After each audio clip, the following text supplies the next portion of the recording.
নমস্কার বন্ধুরা, আজকে আমি আবার একটা নতুন রেসিপি নিয়ে এসেছি। এই যে ডিমের কষা, কিন্তু মশলা এর মধ্যে অন্যরকম পড়বে। সাদা তিল বেটে আজকের এই ডিম কষাটা আমি তৈরি করব। আপনারা আমার সঙ্গে থাকুন, দেখুন। এই যে তার জন্য কড়াইয়ে এখন আমি তেল আর একটু হলুদ আর একটু নুন দিয়ে দিয়েছি। ডিমগুলো সুন্দর করে ভেজে নেব।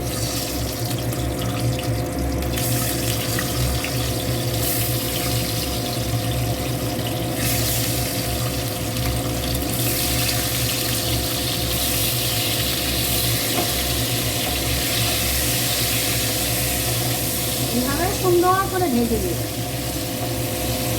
এই যে ডিম তো কড়াইয়ে দেখালাম, বসিয়ে দিয়েছি। এবার মশলাটা রেডি করে নেব। তার জন্য এই যে এরকম পেঁয়াজ বাটা নেব 1 চামচ, আর 1 চামচ 2 চামচ পেঁয়াজ বাটা দিলাম।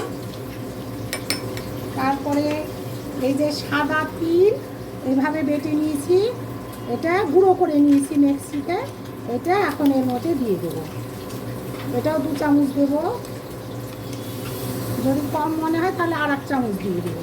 তো আমি আর 1 চামচ দিচ্ছি, কারণ আজকে আমার ডিমটা একটু বেশি, সেই জন্য এটা আর 1 চামচ দিলাম। এবার এটার মধ্যে লঙ্কা বাটা দেব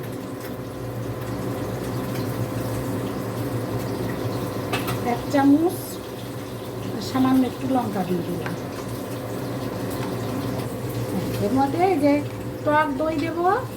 এই যে 1 চামচ টক দই দিলাম, মানে 2 চামচ টক দই দেব। পুরো 2 চামচ দেবো না, সামান্য একটু কম দিলাম। আর সঙ্গে একটু আদা বাটা দেব। এই আমার ডিমের মশলা রেডি হয়ে গেল। আর এই যে 1 চামচ এই যে জিরের গুঁড়ো 1 চামচ দিলাম।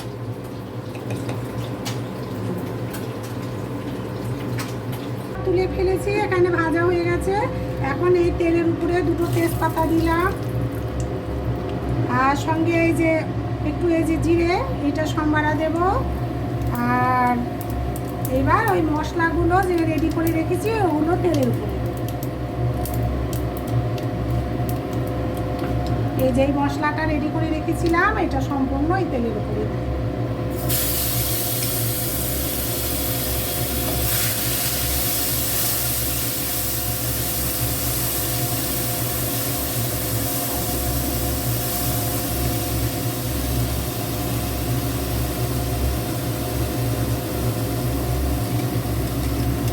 হালকা একটু জল দিয়ে দেব, মশলাটা কষা ভাজা ভাজা হওয়ার জন্য একটু সামান্য জল দিয়ে দেব।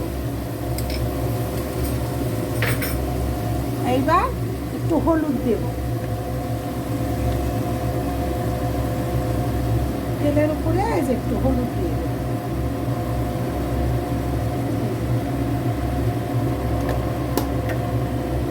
আমি যেভাবে রান্না করছি আপনারা এইভাবে একবার ডিম কষা করে খেয়ে দেখবেন। এই মশলাগুলোই দেবেন এবং এই পরিমাণেই দেবেন, দেখবেন খুব সুন্দর লাগবে। একটা আলাদা স্বাদ, আলাদা টেস্ট। এই যে 1 চামচ নুন দিয়ে দিলাম, কারণ ডিম ভাজার সময় তো একটু নুন আর একটু হলুদ দিয়েছিলাম, যার জন্য এটা দেখে তারপর যদি কম মনে হয় আবার দিতে হবে। এখন এটা কষিয়ে নেব, ভালো করে ভেজে নেব, মশলাটাকে সুন্দর করে ভাজা ভাজা করব।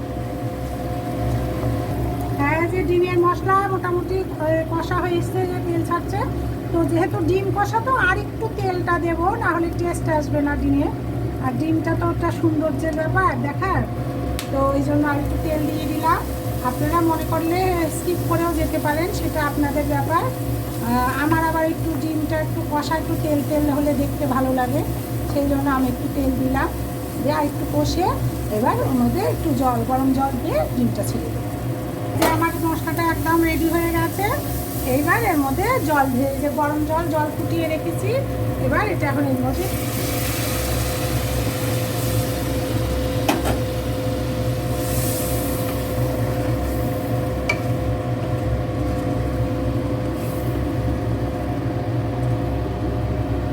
বেশি জল দেবো না, কারণ গ্রেভি তো খুব বেশি হলে ডিমের ভালো লাগে না, একটু মাখা মাখা টাইপেরই হবে। যার জন্য এই যে দেখুন ফুটে গেছে, যেহেতু জল ফোটানো এই জন্য ওটা ফুটে গেছে। এবার ডিমগুলো এর মধ্যে ছেড়ে দেবে।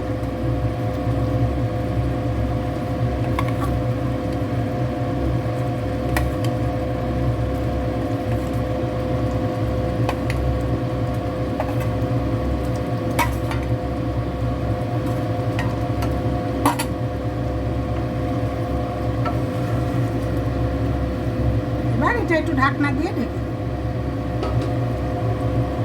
হ্যাঁ, এই যে আমার ডিম একদম মনে হচ্ছে দেখি কমপ্লিট। হ্যাঁ, একদম এই যে দেখুন সুন্দর করে তেল চারিদিকে বেরিয়ে গেছে।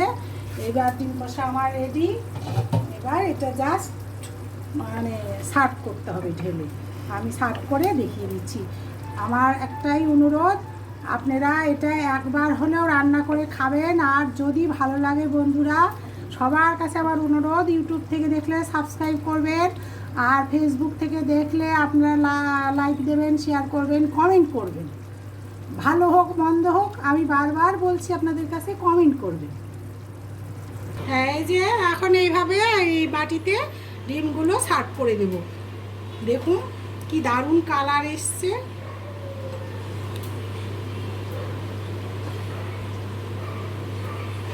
হ্যাঁ, এই যে আমার একদম এটা সার্ভ করা রেডি।